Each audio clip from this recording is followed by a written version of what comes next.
আমরা জনগণ মেম্বারের কাছে নিয়ে দিব, মেম্বাররা থানায় দিব। এই বিভিন্ন রাজনৈতিক দলগুলো একক কারণে দেব জনগণ অতিষ্ঠ। নির্দিষ্ট করে বলি না, আপনার বিএনপির দোষ বলবো, নাগরিক পার্টির দোষ বলে বিএনপি নির্দিষ্ট না। সন্ত্রাস সবাই করতেছ, সন্ত্রাসী সবাই করতেছ। গ্রামে মেম্বার যদি থাকতো, কোনো সালায় এলাকায় গিয়ে ঢাকায় ঢুকতে পারতো, মারামারি করতাম তো, খালি লিস্ট করতাম, লিস্ট করে মেম্বার কাছে দিয়ে দিতাম, মেম্বারকে থানায় দিয়ে ধরে গ্রামে এই সন্ত্রাসের লিস্ট করা লাগে। এখন মাদক নাই, মাদক কম, সন্ত্রাসের লিস্ট করতে হবে।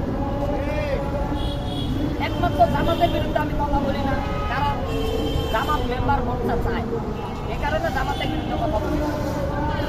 ভোট চাইতে হবে, মেম্বার ভোট দেন।